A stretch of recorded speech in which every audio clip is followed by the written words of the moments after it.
Why is this happening to me? What do you think happens when we die? Qu'est-ce qu'il y a de plus pénible que d'être avec soi-même? Réveille-toi. Hello, bienvenue dans ce dernier épisode de la saison sur le futur du travail. J'ai eu envie d'embarquer avec moi pour cet épisode qui est un peu spécial, Sébastien, qui est mon associé dans Wake Up, mais qui est aussi mon mari. Et c'est avec lui probablement que j'ai les meilleures discussions sur ces sujets. Le soir, avec un bon verre de vin, le matin autour d'un café. Voilà, on parle beaucoup de ces sujets du travail. Et salut. Salut. On s'est vu toute la journée, mais à part ça, tout va bien.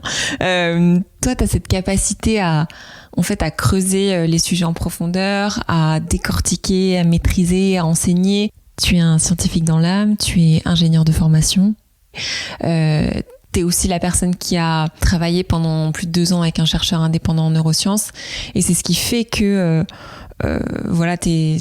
nos discussions se complètent bien parce que moi, à côté, je vois énormément de choses. J'arrive à capter l'essentiel d'un message complexe. Je suis hyper curieuse. Ouais. Et voilà, donc on se complète bien. Je suis extravertie, t'es introvertie. Donc, ça fonctionne. C'est bien présenté, oui. Je pense qu'on avait surtout envie de parler dans cet épisode de notre vision sur le futur du travail pour clôturer un peu cette saison. Déjà, quel est, toi, le moment, parce qu'en plus, tu enregistres tous les épisodes du podcast, les gens ne le savent peut-être pas, mais quel est le moment de cette saison du podcast qui t'a le plus marqué ? Moi, le moment qui m'a le plus marqué, c'était celui avec Frédéric Laloux. Ce moment où, en fait, il parle d'écologie, il parle des enfants. Et en fait, il y a cette scène où ces enfants rentrent dans la pièce. Et je trouvais ce moment qui était vraiment...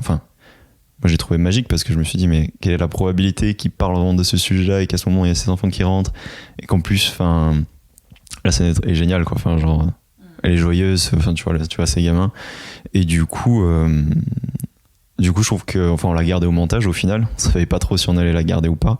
Et je trouve que c'est une scène qui est magique et qui reflète, je pense, bien l'état d'esprit du travail qu'on fait, quoi. Ouais, elle était merveilleuse cette scène. Et moi, cet épisode m'a énormément émue. Je pense que ça se voit notamment en vidéo pour ceux qui l'ont regardé sur YouTube. Un autre moment, moi, que j'ai vraiment aimé et ce qui a été une très bonne surprise, c'était celui avec l'amiral Lajousse, parce que je connaissais très vaguement son parcours de l'extérieur et en fait, en discutant pendant 1 heure avec lui, on est rentré en profondeur sur sa personnalité, sa richesse humaine, tout ce qu'il a à partager et en fait il m'a bluffé parce que de base je me suis dit c'est chouette, je vais discuter avec un amiral, donc j'avais préparé mes questions sur la violence et en fait j'ai trouvé sur la violence, sur la guerre, sur la paix, sur tout ça. Et finalement, on s'est retrouvé plus à parler de poésie, de littérature et cette phrase qu'il a dite qui est on ne peut pas être un passager clandestin de sa vie. Et lui, il est la preuve par l'exemple de ça. Il a ouvert... il s'est pas fermé aucune porte et il a vraiment été dans l'instant présent et donc ça a conduit à une vie pleine d'amour et surtout des choses extraordinaires, incroyables et avec une sérénité assez folle de se dire j'ai bien vécu, quoi. Donc c'est beau d'en arriver là. Et si on rentre un peu plus dans le sujet de nous, notre vision sur le futur du travail, pourquoi on fait ce qu'on fait avec Wake Up aujourd'hui, c'est-à-dire pourquoi on construit une école et maintenant un outil tech pour aider à développer ses talents, tu dirais quoi ? En fait, on se rend compte qu'on passe 80 000 heures au travail dans une vie. Et du coup, on peut pas gâcher ce temps. On peut pas gâcher ce temps. Et notamment, ça s'inscrit dans autre chose qui est l'époque dans laquelle on vit, où on détruit la planète, on détruit l'environnement. Et donc, on se rend compte que les systèmes qu'on a créés, que jusqu'à présent, ils tiennent pas la route. Donc il faut en inventer de nouveaux. Il faut qu'on passe dans un futur qui soit différent, qui soit plus collaboratif, qui soit plus durable. Et en fait, il y a besoin énormément de créativité aujourd'hui. Et en fait, la créativité, elle vient que quand on se sent bien, que quand on se sent aligné avec qui on est. Et du coup, le futur du travail, moi je le vois, c'est de passer ces 80 000 heures à être vraiment qui on est, à donner le meilleur de nous-mêmes, à être aligné, à être passionné. Parce que s'il n'y a pas ces ingrédients-là, il n'y a pas de créativité et on va continuer de créer des choses qui sont fausses, qui ne sont pas alignées avec notre nature humaine, que je pense fondamentalement bonne. Ouais, et puis c'est aussi, je trouve... Enfin, ce qu'on crée, c'est aussi très à l'image de notre génération. Je pense qu'on est fatigué de voir, ou en tout cas révolté, de voir que la finance, le profit, c'est la seule finalité de l'entreprise et que ça, enfin, en tout cas, ça provoque un énorme décalage entre les valeurs personnelles des individus et ce que créer l'entreprise, les objectifs de l'entreprise. Et ça, bien sûr, ça conduit à des bullshit jobs, beaucoup de malheur, un épuisement des ressources de la planète, des boîtes toujours existantes qui ne devraient plus exister. Et ouais, complètement, ce rêve d'aligner les valeurs personnelles des individus avec le travail, avec les objectifs de l'entreprise, pour créer un monde qui soit beaucoup plus respectueux, beaucoup plus harmonieux. Ouais, c'est vraiment un changement d'objectif, quoi. Hein. On est dans c'est de passer de cette pensée unique où c'est que l'argent, c'est que la finance, parce que aussi le système fait qu'on ne pense que comme ça. De passer d'un système comme ça à un système où on cible autre chose et on cible l'épanouissement de l'être humain, de l'humanité, quoi. Avec une conviction que l'entreprise a un rôle important à jouer dans l'épanouissement, dans l'accomplissement des individus, du collectif, parce que on entend souvent, on a lu que tout le monde peut-être ses bouquins sur Apicratie, l'entreprise n'est pas responsable du bonheur des salariés. Ok, on peut débattre sur cette notion de bonheur, certes, mais en revanche, il y a une crise identitaire aujourd'hui au travail. Les gens recherchent, et ce serait mentir que de le nier, recherchent plus un salaire en fin de mois, recherche plus d'épanouissement, d'impact, un accomplissement personnel, et l'entreprise doit les accompagner dans ça. C'est presque, nous, en entrepreneur, c'est presque un rôle moral qu'on a, de se dire comment est-ce que je peux aider les personnes autour de moi à grandir, parce que je sais pas, on est reliés, c'est ce qui compte. Ouais, c'est clair. Je suis complètement d'accord, et en plus, du coup, si tu te dis que le profit c'est plus l'objectif, ça devient, c'est quoi l'objectif, quel est l'autre but, et en fait tu tombes sur d'autres choses, et tu tombes sur le bien-être, tu tombes sur contribuer au bien commun, et donc à partir de là tout change. Et comme les entreprises, ce sont les acteurs économiques, et que ces éléments structurels de nos sociétés et du monde, elles ont un énorme rôle à jouer. Ouais. Et imagine un monde où chacun reconnaîtrait, valoriserait ses talents, qui est un peu l'utopie qu'on a tous les deux et qu'on partage avec notre équipe de 6 personnes aujourd'hui. Qu'est-ce que ça changerait selon toi ?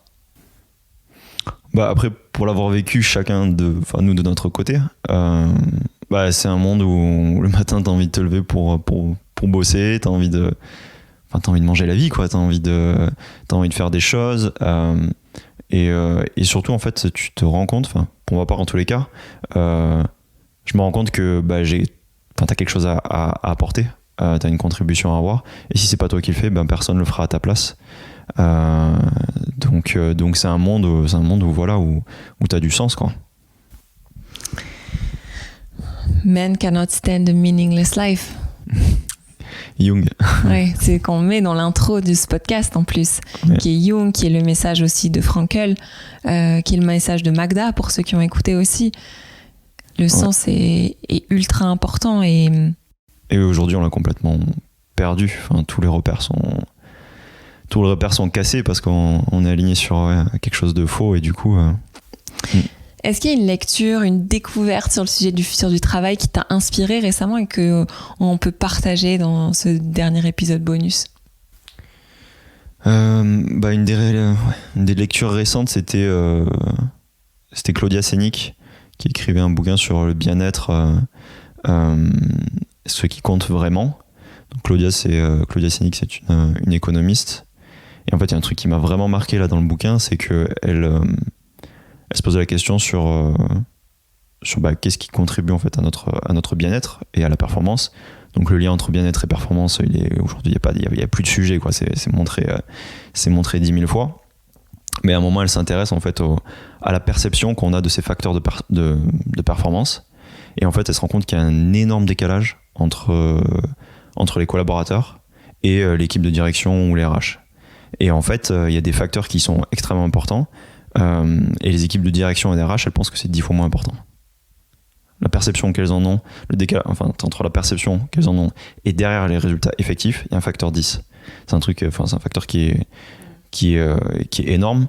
Et moi, je trouve ça inspirant parce que ça veut dire que si on commence à plus vraiment écouter les collaborateurs, qu'on commence à écouter les personnes, qu'on réduit cette distance en fait entre les collaborateurs et derrière la direction et les RH, en fait on a une marge de progrès qui est d'un facteur 10, et un facteur 10 c'est énorme. Scientifiquement c'est un monde du travail qu'on imagine même pas.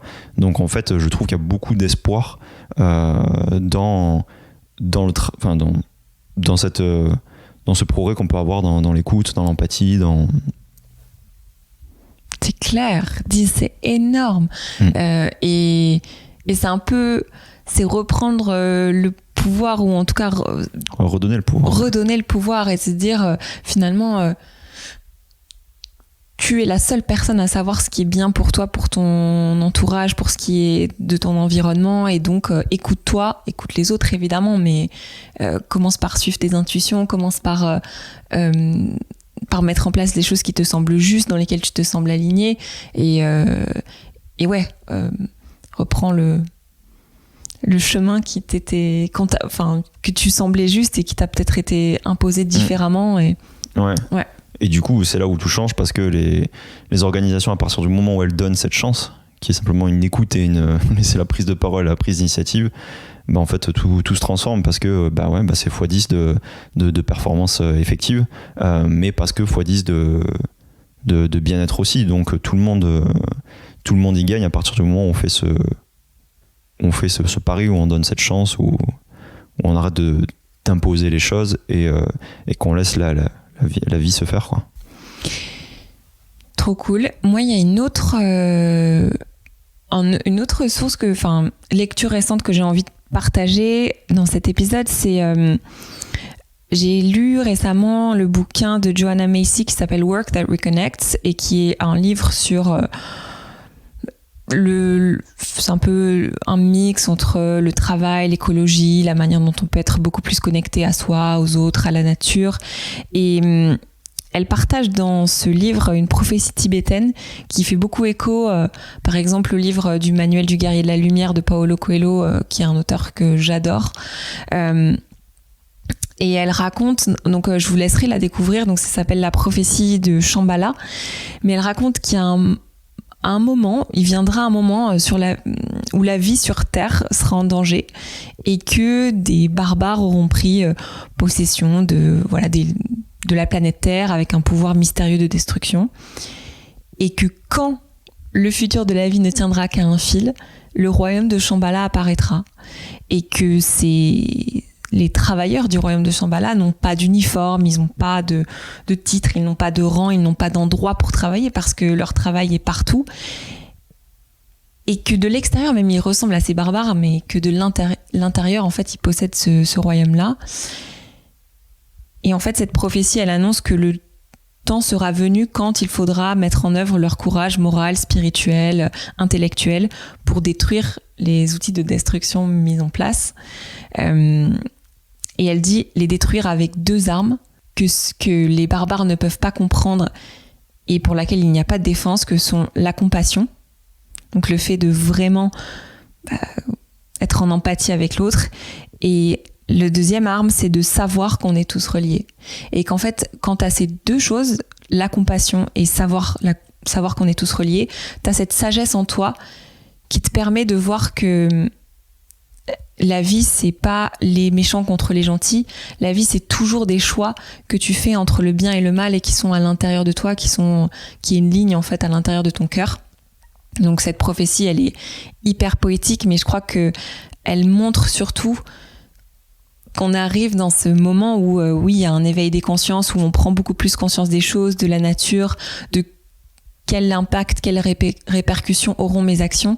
Et je le vois au travers des messages que vous m'envoyez sur le podcast, au travers des messages que je diffuse avec les épisodes, qu'on est tous en chemin et qu'on est tous en train de faire cette distinction, cette ligne entre le bien et le mal, entre ce que je ne veux plus et ce que je veux. Et je trouve que c'est vraiment puissant parce que j'ai l'impression qu'elle est en train de se réaliser bizarrement. Bon, on n'a pas d'uniforme, on n'a pas de titre, mais on fait tous partie de ce mouvement qui a envie de plus d'humanité, plus d'harmonie, plus de fraternité. Oui, c'est même plus une prophétie. Hein. Enfin, c'est ce qui est en train de se passer, quoi. Il suffit de regarder l'actu, de se rendre compte à quel point on va dans le mur. C'est Cyril Dion qui en parlait. Et je trouve que le point, moi, sur lequel qui me marque le plus cette histoire, et c'est ce que tu as dit, c'est que ce ne sont pas des armes sur lesquelles on peut se défendre. Et donc à partir du moment où en fait il n'y a pas de défense, donc ça veut dire qu'on n'est plus dans une attaque contre attaque en fait. Donc en fait c'est même pas une arme de destruction, c'est une arme de construction massive, de transformation massive. Et je pense que c'est un point de changement de paradigme là qui est hyper important, c'est il faut qu'on sorte de cette ambiance où on est tout le temps en attaque, en agression, mais qu'on soit en mode construction massive, compassion massive, et c'est complètement différent. Et même aujourd'hui, moi, ce que je trouve, c'est que les mouvements pour la planète, je trouve qu'il y a beaucoup d'agressivité, beaucoup de dénonciation, etc. Je pense que ça, c'était bien. Maintenant, il faut passer au temps de la création, de la non-violence. De la non-violence, ouais. Et au travail, ça se joue là aussi parce que oui, il y a beaucoup de violence, oui, on a envie de répondre, on a envie de s'insurger, etc. C'est un passage important pour prendre conscience, mais derrière, il faut pouvoir mettre en place justement ces principes de non-violence et de permettre cette créativité de se libérer, de créer ces petits espaces de bienveillance, ces petites bulles de créativité qui derrière peuvent tout transformer. Bref, allez lire les livres de Claudia Sénic et de Joanna Macy, The Work That Reconnects, et dites-nous ce que vous en avez pensé. On sera curieux de lire vos retours et de discuter avec vous.